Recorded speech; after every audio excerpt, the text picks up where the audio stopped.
अस्सलाम वालेकुम नाजरीन। कैसे हैं आप सब लोग? उम्मीद करते हैं कि आप सब लोग ठीक ठाक होंगे, खैरियत से होंगे और अपनी ज़िंदगी अच्छे से गुजार रहे होंगे। हम आपको एक बार फिर अपने channel hidden treasures of Swat में खुशामदीद कहते हैं। इस चैनल पर हम आपके लिए सवात से मुतालिक तारीख़ी और दिलचस्प मालूमात लेकर आते हैं, जिससे आप इस्तिफ़ादा हासिल करते हैं और आपकी मालूमात में इजाफ़ा होता है।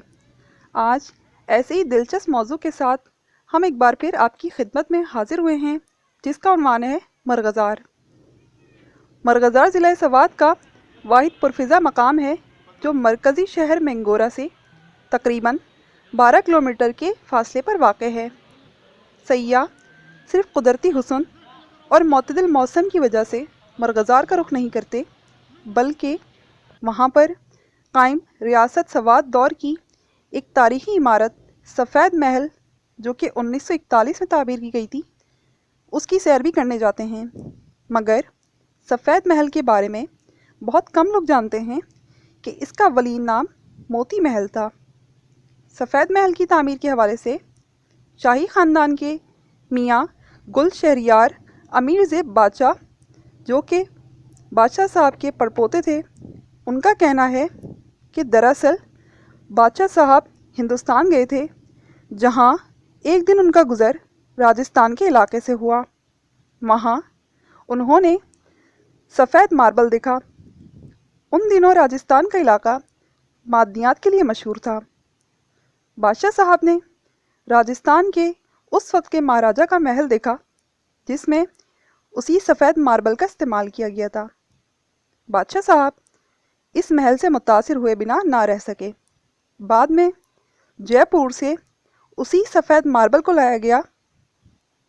एक रिवायत में ये भी मशहूर है कि सफ़ेद महल में इस्तेमाल होने वाला मार्बल दरअसल वही मार्बल है जो ताज महल आगरा हिंदुस्तान में इस्तेमाल हुआ है। सफ़ेद महल तारीख़ी हवाले से इसलिए भी मशहूर है कि यहाँ से रियासती दौर में रियाया के मुस्तकबिल के फ़ैसले हुआ करते थे। शहरियार अमीर ज़ेब बादशाह के मुताबिक जब महल तामीर हुआ तो गर्मियों के मौसम में हुकूमत की उमूर सैदो शरीफ के बजाय मरगज़ार में तय होते थे। बअल्फ़ाज़े दीगर सर्दियों में रियासत सवात का दारुल खिलाफा सैदो शरीफ और गर्मियों में सफ़ेद महल की बदौलत मरगज़ार हुआ करता था। शहरी यार का कहना है कि मेन बिल्डिंग का अगर बगौर जायज़ा लिया जाए तो उसमें एक ड्राइंग रूम, एक डाइनिंग हॉल, एक मीटिंग रूम और एक बादशाह का अपना कमरा है। उसके अलावा इसके अहाते में 2-3 दर्जों में बनाए गए कमरे हैं। जब बादशाह साहब गर्मियों में मरगज़ार का रुख करते तो उनके वज़ीर मुशीर और ख़ान ख़वानीन उनके हमरा होते।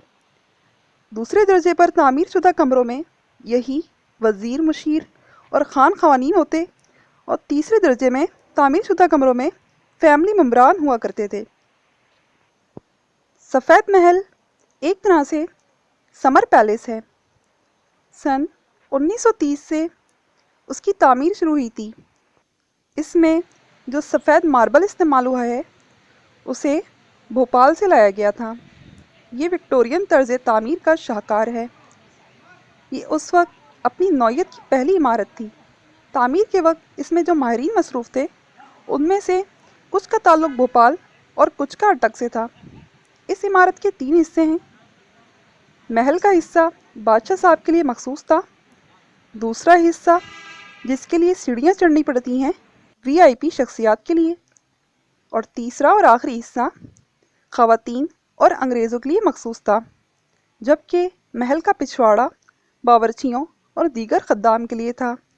बादशाह चूँकि मजहबी शख्सियत थे, इसलिए जा बजा मसाजिद नज़र आती हैं। सफ़ेद महल के खुले इलाके में जो मस्जिद तामीर की गई है, उसमें बादशाह नमाज़ पढ़ने और कुरान शरीफ की तिलावत को तरजीह देते थे। ये मस्जिद चूँकि कदरी बड़ी है, इसलिए इसमें तमाम वज़ीर, मुशीर और ख़ान बादशाह के साथ नमाज बाजमात पढ़ने को तरजीह देते थे। اور روز اول سے یہ عام عوام کے لیے کھلا ہے۔ شہریار امیر زیب بادشاہ کے مطابق جب ہم چھوٹے تھے، غالباً یہ سن 70 عیسوی کی بات ہے، اور مرغزار جایا کرتے تھے، تو بادشاہ صاحب کے ساتھ ملنے والوں کی ایک پراٹھے اور آدھے مرغے سے تواضع کی جاتی تھی۔ پھر جب سن 1971 میں بادشاہ وفات پا گئے، اس کے بعد سفید محل کو گویا قفل لگ گیا۔ پائپ لائن ٹوٹ پھوٹ کر شکار ہو گئی، اس میں پانی کھڑا ہو گیا، بجلی کے تار، قمقمے، پنکھے، قالین اور فرنیچر سب کچھ ناقابل استعمال ہو گیا۔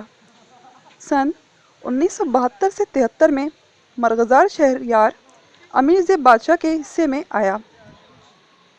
شہریار کا کہنا ہے، مجھے آج بھی یاد ہے جب ہم نے ان دنوں اس کا دروازہ کھولا تو پانی سیلاب کی طرح ہمیں گھٹنوں تک گیلا کرتا ہوا گزر گیا۔ خراب قالین، فرنیچر، سب کچھ یہاں سے نکالا گیا، اور ان دنوں میرے والد کے ایک دوست امریکہ سے آئے تھے۔ انہی کے مشورے سے سفید محل کی بہتر دیکھ بھال کی خاطر اس کو ہوٹل میں کنورٹ کرنے کی رائے سامنے آئی، اور یوں سفید محل ایک ہوٹل کا روپ دھار گیا۔ یوں تو سیاح سواد آ کر اس پرفضا مقام تک پہنچنے کی صحیح کرتے ہیں جہاں تک سڑک بچھی ہو یا جیپ ایبل ٹریک ہو، مگر تاریخی سفید محل کی وجہ سے بیشتر سیاح مرغزار کا رخ کرنے کو سب سے پہلے ترجیح دیتے ہیں۔ تو ناظرین، یہ تھا ہمارا آج کا عنوان جو کہ مرغزار سے متعلق تھا، اور اس کے متعلق ہم نے آپ کو مکمل اور تاریخی معلومات فراہم کی ہیں۔ امید کرتے ہیں کہ آپ کو آج کی ہماری یہ ویڈیو اور آج کی ہماری کوشش بہت زیادہ پسند آئی ہوگی۔ تو اگر آپ کو ہماری ویڈیو اچھی لگی ہو تو سب سے پہلے اسے لائک ضرور کر دیجئے، اپنے ساتھیوں کے ساتھ شیئر کیجئے گا، ساتھ ساتھ ہمارے چینل کو سبسکرائب کرنا نہ بھولیے گا۔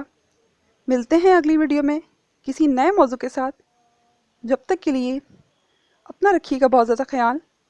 اللہ حافظ۔